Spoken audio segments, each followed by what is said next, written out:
Hello, I'm Chris Flisher, and welcome to Turning of the Wheel, an intelligent, lively discussion on astrology, art, and adventure. Timing is everything, and as the great wheel turns, we are best prepared when we are best informed. Join me as I explore the current planetary alignments and offer insights for coping with change. Educational, informative, enlightening, the Turning of the Wheel is a welcome pause in your daily swirl of constant change.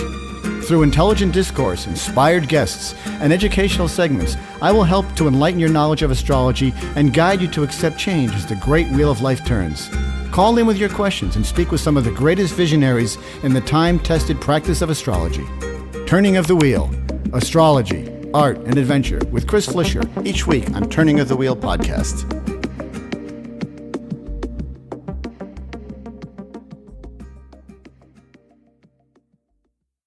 Hello and welcome to Turning of the Wheel. My name is Chris Flisher. As you know, this is a show about astrology and I like to say spiritual adventure. So spiritual adventure is a term that provides me with a very wide umbrella, so to speak, to incorporate a lot of different subjects. And in that, you've heard me talk about the subjects in the past. And today, I'm going to be exploring a fascinating subject about botanical magic. And my guest will be on in a few minutes. Before we get started, I want to remind you about my newsletter, which goes out every Sunday afternoon. In there, you'll find a couple of paragraphs of mundane astrology. That's the astrology that applies to everybody on the planet. And then I'll break it out into the individual signs below that.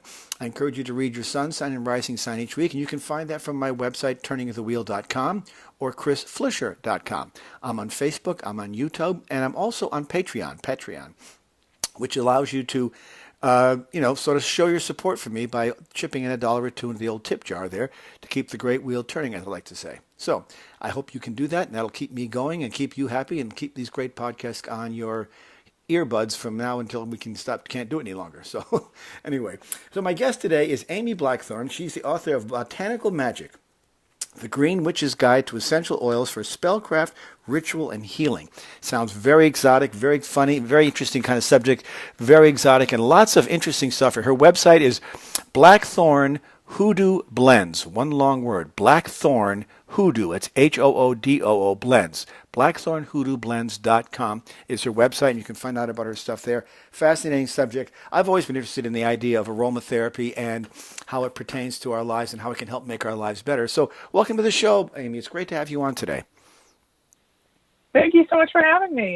Yeah. So it's interesting, when people see the word magic in any title, sometimes either their ears perk up and they run right towards it, or some people say magic. That's sort of an unusual word. It's interesting that you use that word, and I'm sure you've got a great reason for it. I'm curious how you see that sort of positioning of the title and how you present the subject matter in that regard. Thank you so much. I'm really tickled at being opportunity to really bring this together, all these disparate parts. I started in horticulture and was able to bring my magical past and my horticultural past together and sort of blend it into one direction together. Magic is being able to cause change in accordance with your will, and aromatherapy is being able to cause change with use of botanicals. So botanical magic is really sort of an organic outreach of both of those things anyway. I see. So when you look at being able to cause that change through the use of your botanicals, it's sort of that energetic outreach of both of those things anyway. So it's more about intention and sort of setting the stage by using that word. It sort of gives us the opportunity to say anything is possible if we stretch our minds to use this as a modality. Absolutely. Yeah, that makes sense. And so when you define yourself as a green witch, how do you define that? How would you sort of phrase that? How would you define that? I work in tune with the energies of the earth, and I can sometimes encourage it to help me do things. I work with the plants, herbs, and natural botanicals that just provides us, and I'm able to work with those energies naturally. Yeah, and so you've learned to, as a result of studying aromatherapy. I mean, it's interesting because our nose is one of our most powerful senses that we have, and I suspect that this relates directly to what you're talking about. I hope, because aromatherapy does rely on the nose as the sense that we use to draw in the power. Right? I mean, we don't taste this as much as we do smell it. Correct? Exactly. When we look at the way that we respond to our environment around us, people think that we rely so much on our sense of sight, but it's only been in the last maybe 100 years or so that we've been able to really rely on our sense of sight. When we think about how many people around us wear glasses or contacts, it's only been in the last couple, 100 years or so we've been able to really rely on that sense of sight because we've had doctors who are able to correct that vision for us. Our nose has been our most reliable sense of smell and our oldest sense. It goes directly to the parts of the brain that say, okay, this is where danger is. This is what we can really rely on. Yeah. Our food comes through our nose. This is safe to eat. This is not safe to eat. This milk is safe to drink. These grapes are safe. These berries are not safe. These grapes are poisonous. Think about the roaring 20s of our youth. How many people have a story where you know a friend, you had a friend, I can no longer partake of that particular beverage because I had a very wild night one night. I can no longer partake of a particular beverage. Right, exactly, yeah. It's our sense of smell saying that's dangerous. Don't partake of that because it's telling you don't partake of that poison that'll make you sick. And and the olfactory nerve of the senses of the nose brings back memories like nothing else. I can recall an old girlfriend who wore a certain kind of perfume. If I smell that perfume today, boom, I'm right back in that zone of my mind where I remember her very clearly. This is 40 years later. It just comes back so strong. There's something about the memory and the sense of smell that's very tightly connected as well. Absolutely. Your brain, when you smell something, it has to go through the pathways of memory before it can get to recognition. Yeah. So it has to unpack the box of your memories before it can get to the part where it says, oh, I remember what that is. Yeah. So it has to unpack those memories before it can get to recognition. So it has to go through those memory boxes and those scrapbooks in our mind. And it's very primal. It's goosebumps. You have goosebumps, exactly. It's very primal, isn't it? It's got a real sense of, sort of instinctive quality to it. Like, we all remember, probably, maybe not all of us, but a lot of us remember going to Thanksgiving at our grandmother's house or whatever. And you walk into the kitchen in the house and all those smells just fill your head and you're like, wow, you're just right back there again. It brings back, it can bring back good memories and bad memories, I suppose. I'm going to be fair and balanced about that, but it's a wonderful way of triggering our memory and bringing it back to life. Absolutely. When you go through this book, it's very interesting to find even looking at the list of essential oils that are found in there, the gut reaction that you have when people say, black pepper, and the flood of memories that you have that overcomes you. People have visceral reactions just to the list of the scents that are found in there. People say, patchouli, and they either love it or they hate it. I had a friend who would use it instead of bathing, or I had a girlfriend who wore it and we had such a loving romance. Grapefruit, my mom would have it for breakfast. Those reactions are no longer just simple interactions. They're no longer a catalog or a list. They're all viscerally connected memories. Yeah, and it's very, and you can't think, it's one of the interesting, as we know, we're looking at the digital age that we now live in. Just about every sense, in some capacity, can be replicated digitally. In other words, we can do fingerprints, we can do sight recognition, ear recognition, voice recognition. Those are all digital things, but they have not been able to replicate digital smell yet, which I find to be really interesting. I suppose it'll happen within our lifetimes, presumably, but when you think about the complexities of what that would entail, I'm not even sure it's physically possible to recreate digital smell. It's funny because there's so many companies out there that make their billions of dollars, the billion-dollar industry, trying to replicate what essential oils do. Yeah. But they haven't been able to figure out how to replicate the chemical signatures and the chemical reactions that we have in our brains that essential oils replicate. Even though you can recreate a similar scent, it doesn't trigger the same reactions and the chemical reactions in the brain as something that smells like lavender. It no longer has those same chemical interactions in the brain. So even if you have something that smells like lavender, it won't have the same reaction in the brain that smelling an essential oil will have, which is why aromatherapy is not something that smells like lavender that you plug into the wall. Right. That's why that's there's something very real about that. I think it's very true. You make a really good point that, manufacturers try to recreate this in some ways with these weird sort of, mixtures or whatever, chemical mixtures, and they just can't get to it, which implies to me that there's something directly chemical about the aromatherapy and the way it responds to, the way our brains respond to it, that has to be precise in order for it to be effective. Mm-hmm. And I find it's absolutely insane to the way people want badly to be able to walk into the grocery store, walk down to the candle aisle, the grocery, the laundry detergent aisle, and be able to pick up something that says aromatherapy on it. And there's so much misconception as to what aromatherapy is in the larger market. People really have this idea of aromatherapy just being this nebulous smell. Right, you go out, and buy a candle. Not. You go out and buy a candle, and your world's going to get better. Right? Exactly. Yeah. Exactly. But it's far more complicated. I mean, what you're doing borders on chemistry, doesn't it? In some ways. Absolutely. Mm-hmm. In finishing my clinical aromatherapy certification, there's so much organic chemistry. There's so much organic chemistry. There's so much anatomy and physiology. People imagine you're sitting around in a spa and rubbing somebody's feet, and you're really banging your head against the wall looking at organic chemistry and biograms and anatomy and physiology. Yeah. And a lot of the materials we used were like NCLEX levels that nurses use, mm-hmm. and not there's no spa treatment. Well, you know what else? Another part of it, I think, is that we tend to be very impatient people on the earth, and that we want to find a solution quickly. And so, if we don't find that solution quickly, we sort of give up. I think, and I may be wrong. Correct me if I am.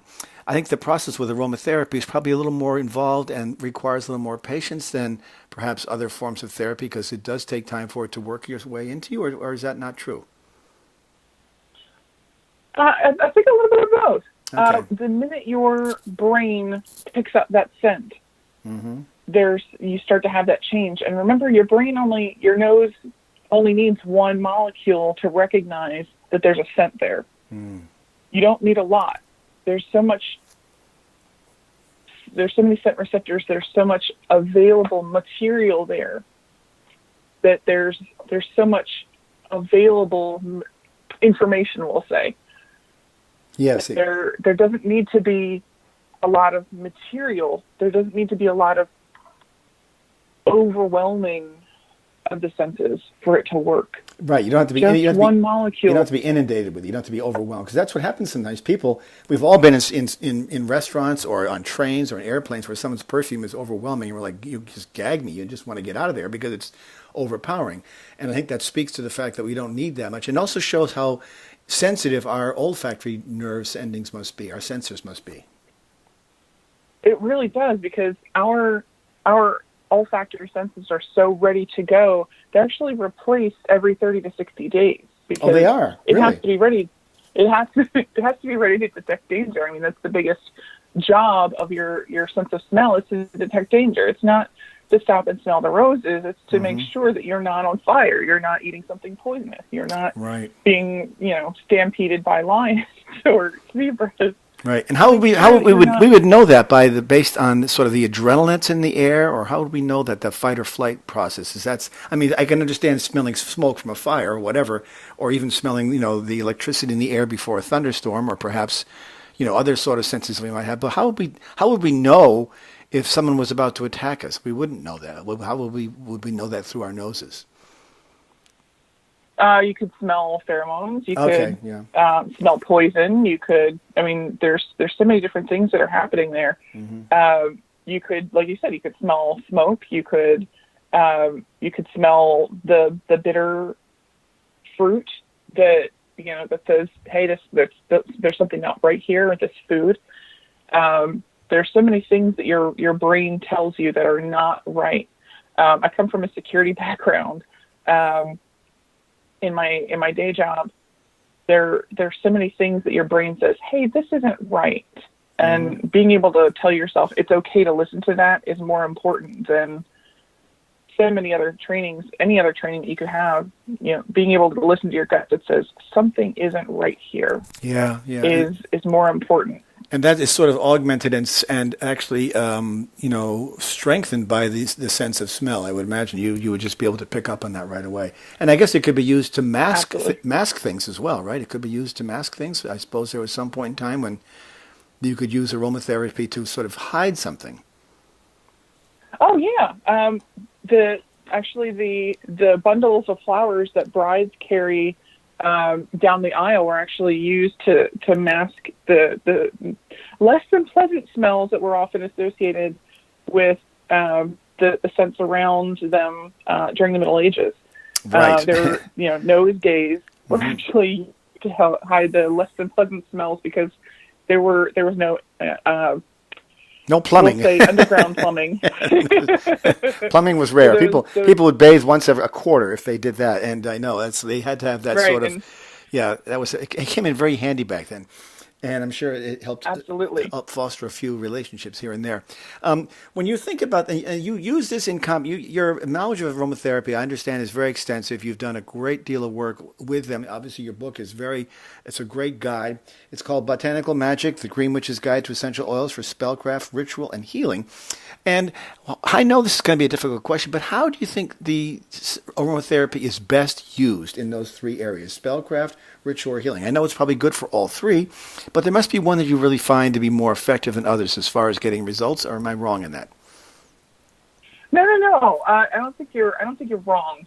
I think that it's a beautiful way to blend all three. I think one of the easiest ways for people to sort of dip their toe in is the spellcraft aspect.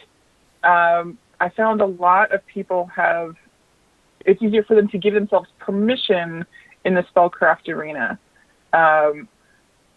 It's very easy to have have a 10 milliliter roller bottle on hand, grab a very common, so in enacting a spell, a very easy way to do that would be to take a common essential oil like lavender, grab a 10 milliliter roller bottle, and make what we'd call a magical pen. A pen. Take 2 drops of Take 2 drops of lavender essential oil, put it into that 10 milliliter bottle, fill it up the rest of the way with a carrier oil. Something like jojoba would last about 2 years, so you could have it for a nice long shelf life. And that holds the scent for that long? Yeah. Wow. Jojoba is a great carrier oil. It lasts for about 2 years. Fractionated coconut oil will also last about 2 years. There's a chapter in the book that talks about what carrier oils add to your magic. So if you want your carrier oil to be for abundance, like if you're doing money magic, if you're doing magic for love or prosperity, if you have a new business, what different carrier oils you'd be looking to use. So there's a whole chapter on what different carrier oils add to different magical properties. But a good all-purpose would be jojoba. So that retains. So if you were to drop lavender into jojoba, the scent of the jojoba would not overpower the lavender then. Right. It's a good neutral scent. It'll last for a good 2 years. So you could take that and use that. I call it a magical pen because you can then draw something called a sigil or a magical symbol onto that candle that you're going to use. You could draw a peace sign if you want to increase the peace in the home, or if you want to use it for protection, if you want to use it for any of those purposes, you could use lavender and then just burn the candle down all the way. If you want to do candle magic, it's one of the easiest things that we even teach little kids. You sing happy birthday, that's candle magic. And they respond to it very quickly, I'm sure. Children do. Yes, you close your eyes, cake appears. It's great.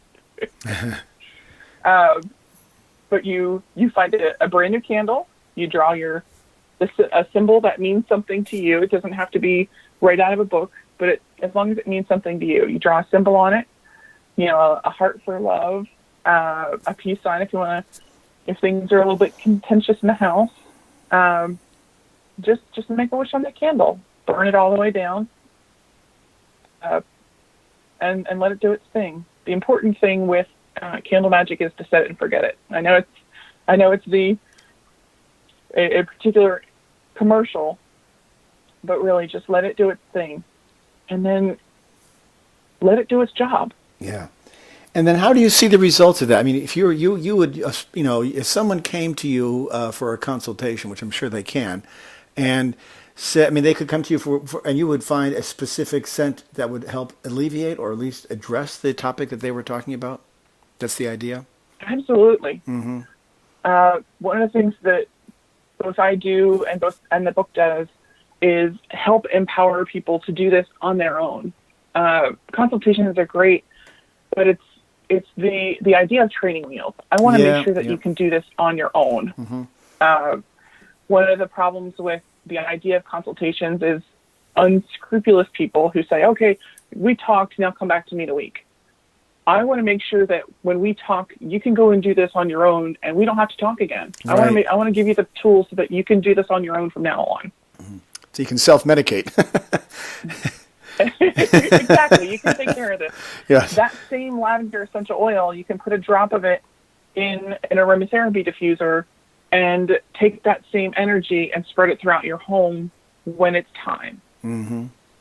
So are you of the opinion that areas such as the home that you mentioned, especially if they've had some sort of perhaps stressful situation happening there, perhaps someone passed away or someone was sick or who knows what, bad argument, anything you think of, you can cleanse the environment or the air with using aromatherapy? Is that one of the common practices? Absolutely. Mm-hmm. There's actually several different recipes in the book that help deal with that. Not only just as individual essential oils, but very more complex recipes that can help dissipate those energies in a controlled way. There are more than just recipes. They're actually prescribed methods of moving through the house and clearing all that out and making sure that there's no room for it to come back. That's along the lines of like smudging your house, with right. Yeah. Using smoke tools, making sure that there's no room for any returning energies, and making sure that those people are empowered to make sure that the house is sealed, cleared, and there's no room for any return visits. It sort of sets the stage for, sort of resets the stage, like a reset button by coming in and clearing the land and the air that way, correct? Absolutely. That's the entire second chapter. Yeah. And that's, in that regard, it can be a very useful tool for people who are undergoing, separation anxiety or stress or whatever, or have, like I mentioned, some sort of bad juju going on in their house. They can go in and cleanse that using the aromatherapy. And you see good results with that. I mean, it's not just a placebo, in other words. Oh, absolutely not. Mm-hmm. When people encounter those feelings, those energies, and sometimes entities, I mean, it's a rarer case, but those things do happen. It's important when people feel those energies. Those are things that do happen, and if it's not something that people feel comfortable, there are people that they can contact. There are people that they can call in a professional and have the home cleansed. There are people they can contact for help. To come in and do the service for you, to cleanse the home and to sort of ritualize Absolutely. it. Yeah. And they would come in, they perform a ritual to sort of, remove any sort of evil lingering sense or presence of people or spirits or whatever they are that are there. Mm-hmm. Mm-hmm. I actually was contacted by Realtor.com for a similar interview. It's getting to be more popular for realtors to contact people along this line of work, especially with foreclosures and especially when the housing market was having a lot more trouble after the housing bust, for people to come in and perform cleansings on the house. It's actually a great idea. Issues when Yeah, it was really helpful when people were having problems selling their homes after, or come in, clear out the house. It's the energetic equivalent of it. Yeah. Wow. Fascinating. Um, it sounds like it has a lot of potential. Okay, welcome back to Turning the Wheel. My name is Chris Flisher. My guest today is Amy Blackthorn. She's the author of Botanical Magic, The Green Witch's Guide to Essential Oils for Spellcraft, Ritual, and Healing.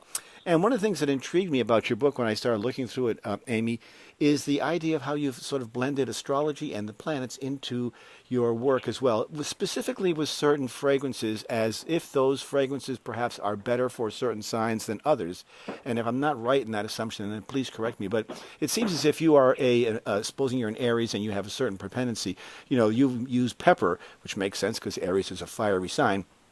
For the purpose of that. Is that something that an Aries would find to be more familiar to them, or would it be a soothing sort of, antidote for whatever they have? Is that sort of the logic behind the pairing of the sense and the sign, so to speak?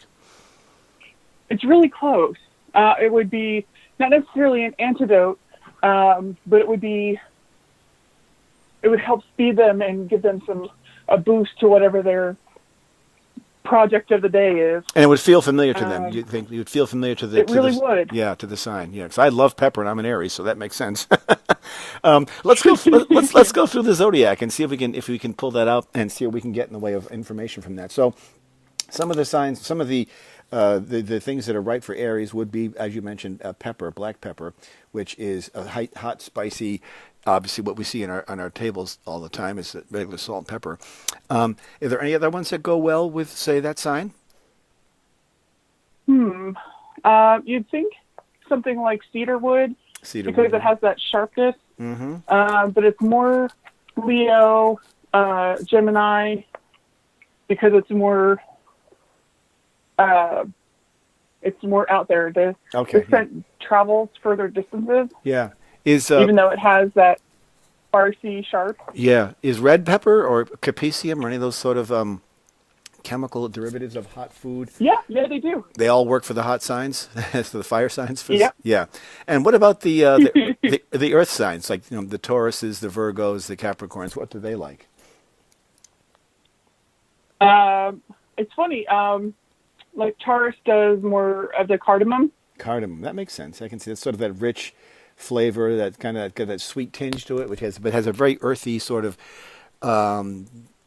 soil-like quality to it. I always associate that kind of character with it. Yeah, Virgo would be more cedar wood, because it's cedar leaf. Cedar wood seems to be kind of like has sort of a cleansing quality to it, which is, sort of like a healing sort of thing. And that's very much along the lines of what a Virgo is, because Virgos do serve. They are found oftentimes in the health professions. It makes sense for them to have that, because cedar wood has a very sort of calming, nurturing quality to it, I think, but it still has that sort of earthy quality. You can taste, that sort of woodsy smell, which reminds me of anything earthy. Oh, yeah. Speaking of nurturing, our nurtures, you have the Cancers, so you have all that chamomile. So all the chamomile, okay, the Roman, the German, the Capes, all the chamomile. Cinnamon, you'd think that spicy, sharp would be one of the fire signs, but it's so we get to Leo. And Leo loves. Did I lose you? Okay. Leo is good for cinnamon. Yeah. Mm-hmm. And that's because it does have a certain pungency to it. You can get some very strong cinnamon that is really powerful, but it sort of strikes that. It does have a certain pungency to it. And I think that what I like about it, and I'm sort of visualizing this in my head and in my nose at the same time, is knowing what I know of a Leo and what I know of all the signs we've mentioned so far. They do really connect very nicely, because cinnamon does have a certain spice to it that has, almost it's like ginger in a way. It has a certain kind of sweet spice pungency to it that kind of goes along with that, this sort of the creative blossom and the flower of the Leo, which is a very creative sign and very sunny and bright and fills the room with people with its personality. I could see that happening with cinnamon. Cinnamon's a very kind of a universally accepted kind of herb or fragrance, because of the fact that we find it in a lot of pastries and hot chocolate and things like that, or tea or whatever, things that we like to have that in, or cider rather. It has that really nice warm quality to it. When we go into, say, some of the air signs, what do you see with the air signs? That would be the Geminis, the Libras, the Aquarius. You have a certain kind of quality there as well. Gemini would be clary sage. Sage, interesting. So clary sage is that it's not quite as sharp as a traditional sage. It's got almost like a floral in the front of your nose. Mm-hmm. And it's associated with dreaming and wisdom, secrets, but almost it has like a euphoric association with it.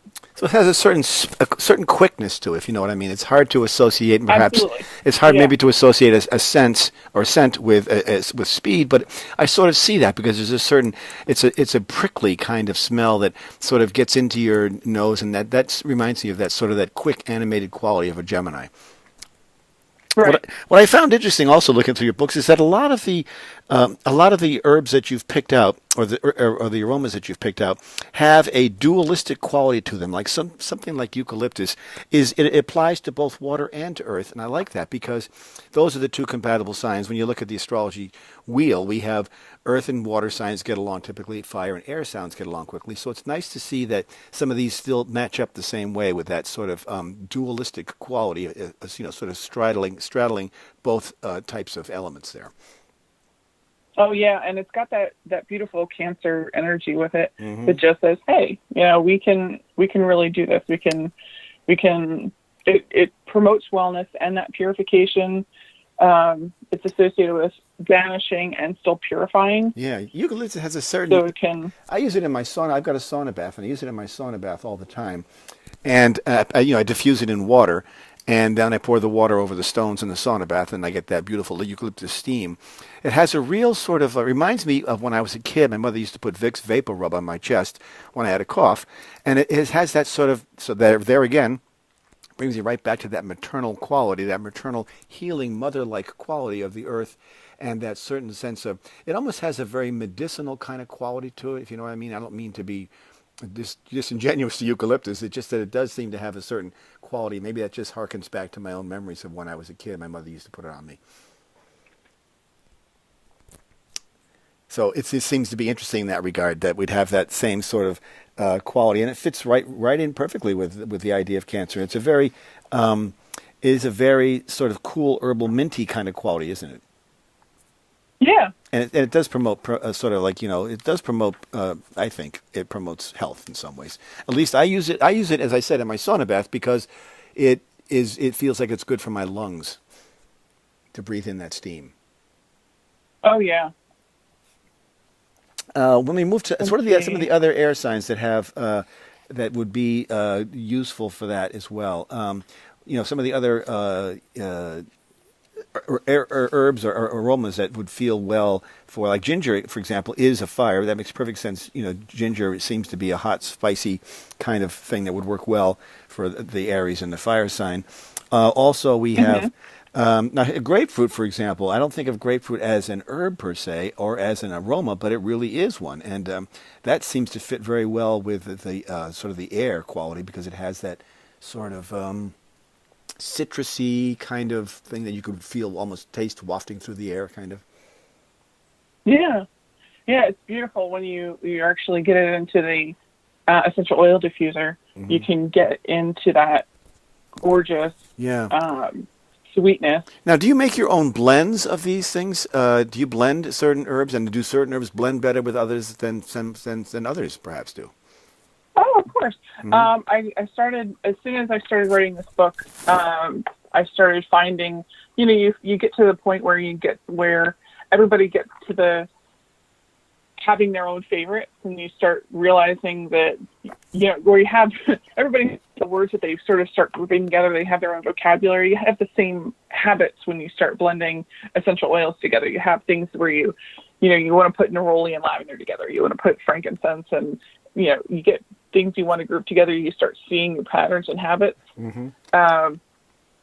So when I started writing this book, I got to the point where I started chatting about this on Facebook during my writing process. And it got to the point where friends and colleagues were saying, look, I need this. I can't wait for September 1st when Blackthorn's Botanical Magic comes out. I can't wait that long. I need this oil now. I started selling blends on blackthornhoodooblends.com, and I'm having luck with it.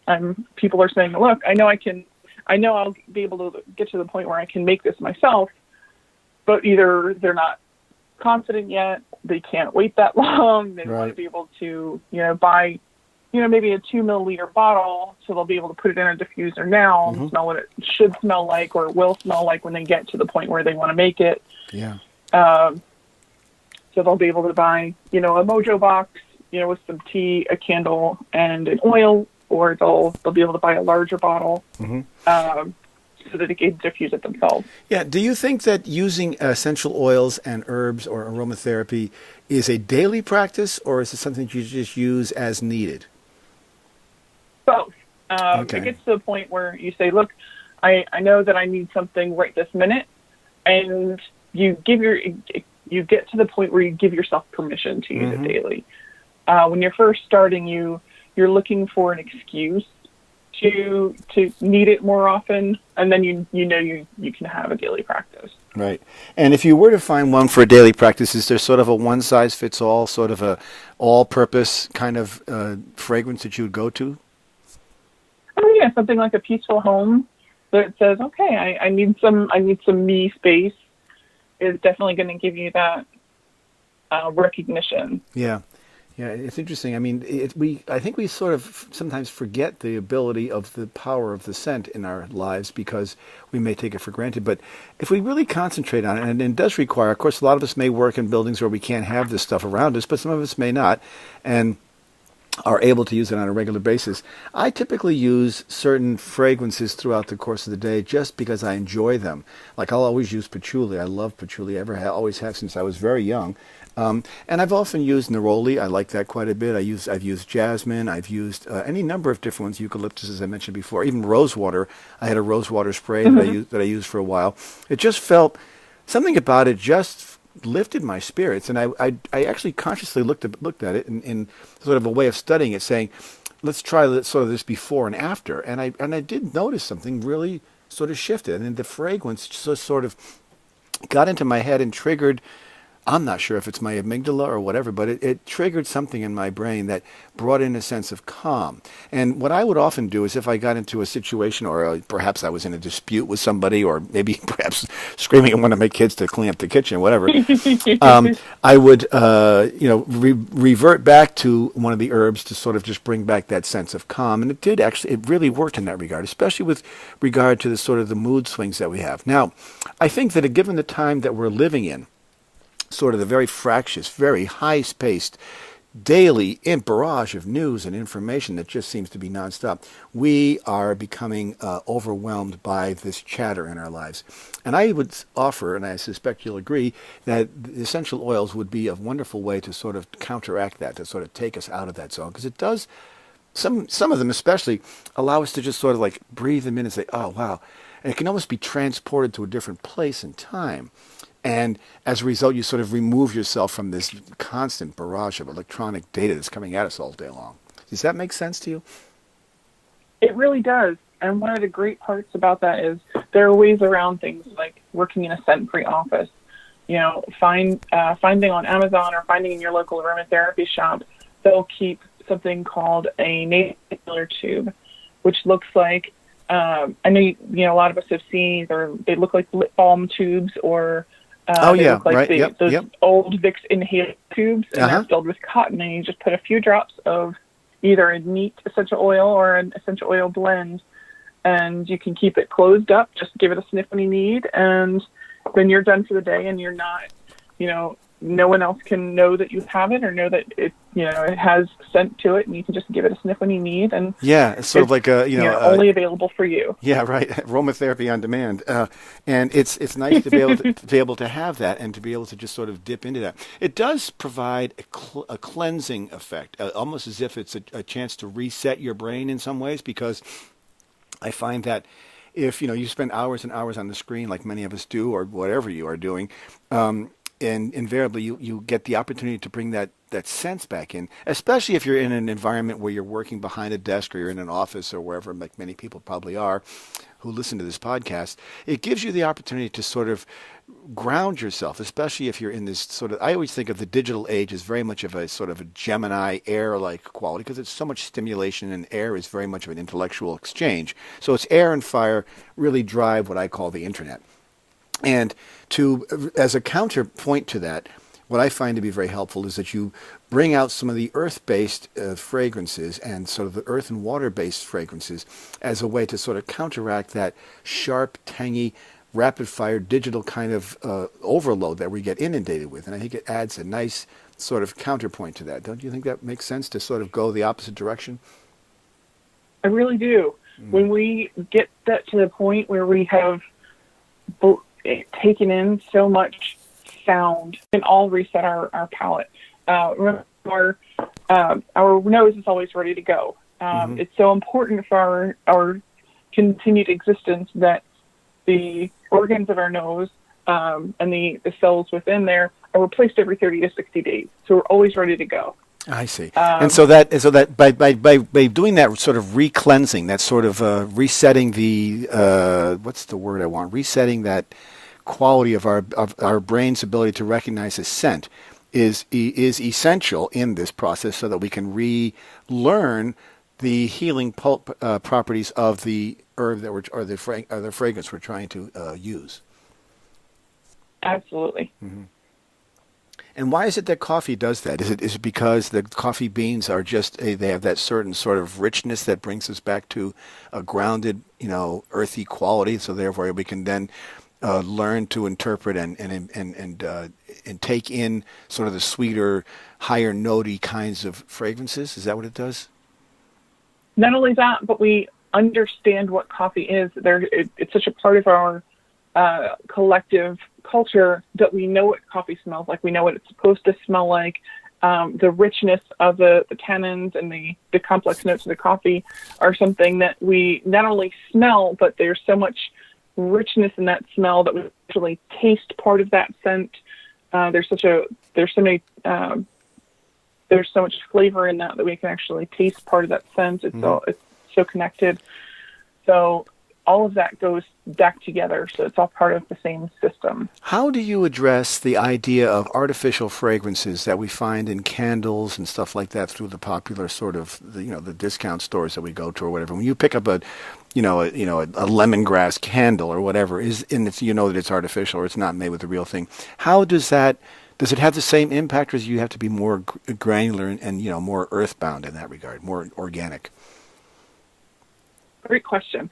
They're very nice to have. I mean, they smell nice, but they're not aromatherapy, no matter how many times they write that on the label. Right. Because they don't affect the brain in the same way that the natural fragrance derived from natural plants does. They don't trigger the same parts of the brain. They don't have that chemical reaction in the brain that the scent of lemongrass does. Yeah, I mean that makes sense. No matter how chemically advanced we've gotten, we have not figured out a way to get something that smells like lemongrass to affect the brain and to create a chemical reaction in the brain the way that lemongrass affects the brain. Interesting. Yeah, interesting. So you can enjoy them. It's nice to enjoy. They're nice to have in the house. It'll smell like lemongrass, but it won't affect the brain the way that lemongrass will. Yeah, so you really do need that real essence. I mean, that makes perfect sense to me. I had to ask that question. How do you, in your daily routine, adapt to the familiarity of certain fragrances? I mean, if you use you probably don't use the same fragrance every day just because of what we had said earlier, because you know that you're going to get nose blind to it. How do you shake that up in your own personal life and your own use of the herbs and aromas? Oh, that's great. I am so lucky. Right now I'm sitting at my desk, which doubles as my perfume organ. Okay. So I'm looking at a variety of probably 126 bottles of essential oil. Wow. So that's a lot of dance partners. Sure and is. That means that every day I have the option of 126 bottles. That's a lot of combinations. If you're looking at a base Oh yeah, for note, sure. a middle Yeah, note, and yeah. a top note. So on any given day, I can take those out and I can figure out what they want to be. Because this book, Blackthorn's Botanical Magic, is not. I don't want people to memorize this book. I mean, it's 81,000 words. How many pages is this? It's 300 and Something. Yeah. something pages. I don't want people to try and memorize this. This is not what we're about. I'm not saying people go out and spend all your money on essential oils. What I'm saying is this is a box of paint. I want to teach people to paint with scent. I see. I want people to be able to come back to this book a year from now, 5 years from now, 10 years from now, and learn how to paint with scent. Mm-hmm. Learn how to create your own perfumes, your own magical oils, your own intentional workings with this book, so that you can create something that can guide you for years to come. Do you think I want to teach you how to make magical perfumes or what have you. Mm-hmm. Paint with that scent. So base note, middle note, top note, that's an infinite number of combinations. It so is. I don't have to worry about coming back to that same scent. Yeah, could you explain? Hour, day after day. Could you explain the note process that you just mentioned there? Because that's a pretty important piece. I think that the base note, and the middle note, and the top note are really important pieces to make sense of. Absolutely. So when we look at this book, when we look at essential oils, each plant that we're talking about, each essential oil that we're talking about, they're going to fall into one of three categories. Sometimes there's a little layover. Sometimes, mostly not. They're going to fall into a top, a middle or heart note, or a base note. Mm-hmm. And that talks about how fast the oil evaporates, really, because that's going to talk about how fast. Yeah, that's where that comes from, because that mostly gets to how quickly is that going to get out into the air and get to your nose. So something like a citrus note, it blossoms right out of the gate. It's very bright. So you're peeling an orange, and those corpuscles, those little pockets of essential oil just explode when you peel that orange. And it bursts out of the peel, and everything smells like that beautiful orange. Mm-hmm. But it's gone right away. It lingers in the air for a couple minutes, and then it's gone. So that's a top note. It's here, it's beautiful, it's bright, and it's gone. So it's top note. That's called a top note. So those that are very quick and fleeting, they're probably the most potent. They're the most easily, the brightest, in other words. They're the ones that just pop right out. The brightest, yes. Bright is a perfect word for it. So there's a top note. So those are the first thing your nose smells in a perfume. The heart notes or the middle notes are the second thing your nose smells. I see. So those are, the herby notes, the lavenders, the rosemaries, usually those guys that hang out in the middle of the room. And they are the ones they're sort of like, they're the binders that hold things together? You'd think, but no. Okay. That's the bottom notes. Yeah, that's the bottom notes. Mm-hmm. Because the bottom notes are going to be things like the resins, the frankincenses, the vetivers, the patchoulis, mm-hmm. the guys that hang out, around the ground, because they're so viscous that they're going to hang out on the skin or in your nose the longest. I see. Because they're so viscous, mm-hmm. they're going to take forever to evaporate. So it's all about that how long it takes to evaporate, how long it takes to get to the point where it leaves the skin, or it leaves the bottle, or it leaves the oil. Huh. So in a really beautiful and balanced perfume, you're going to have some of all of these in varying amounts. Yeah.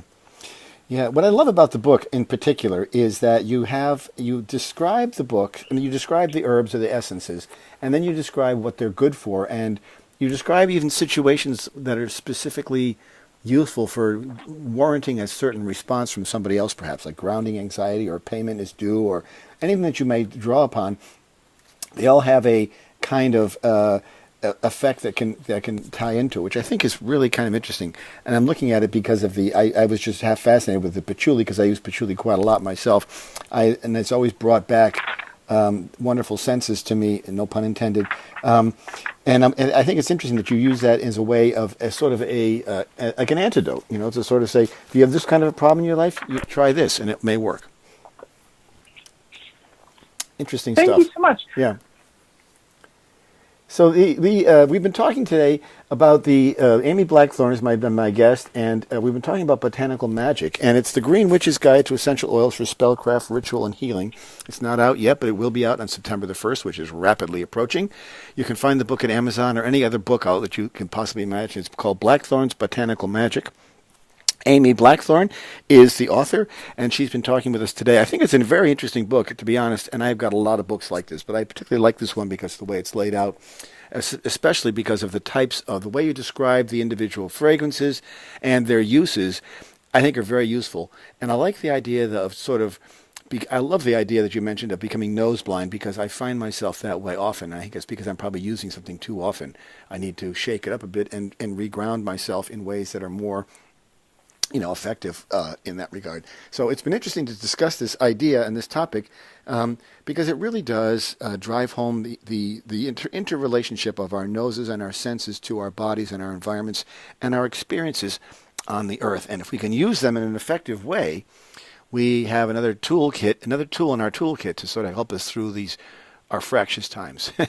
So I appreciate your coming on today, Amy, and talking a bit about this. And again, the book is called Amy Blackthorn's Botanical Magic is the name of the book. And it's Blackthorn's Botanical Magic, The Green Witch's Guide to Essential Oils for Spellcraft, Ritual, and Healing. And I appreciate the fact that you've also brought in the astrology and sort of the elements are also key qualities there. I think there's a lot to be learned from this, especially as we sort of navigate the rough waters we're currently in. These are age-old, tried-and-true methodologies that work across the whole spectrum of our human experience, and so therefore they offer great healing, I think, in that regard. So with that said, I appreciate you coming on today, Amy, very much. And again, Amy Blackthorn's Botanical Magic. Amy, thanks so much for coming on and talking today. Thank you so much for having me. You're very welcome. Take care. Bye-bye. Thank you. You've been listening to Turning of the Wheel with your host, Chris Flisher. To schedule a reading with me or to order artwork, you may visit my website at www.turningofthewheel.com. That's www.turningofthewheel.com. Or you can call me at 978-393-1036. Thank you. And as always, be open to possibilities.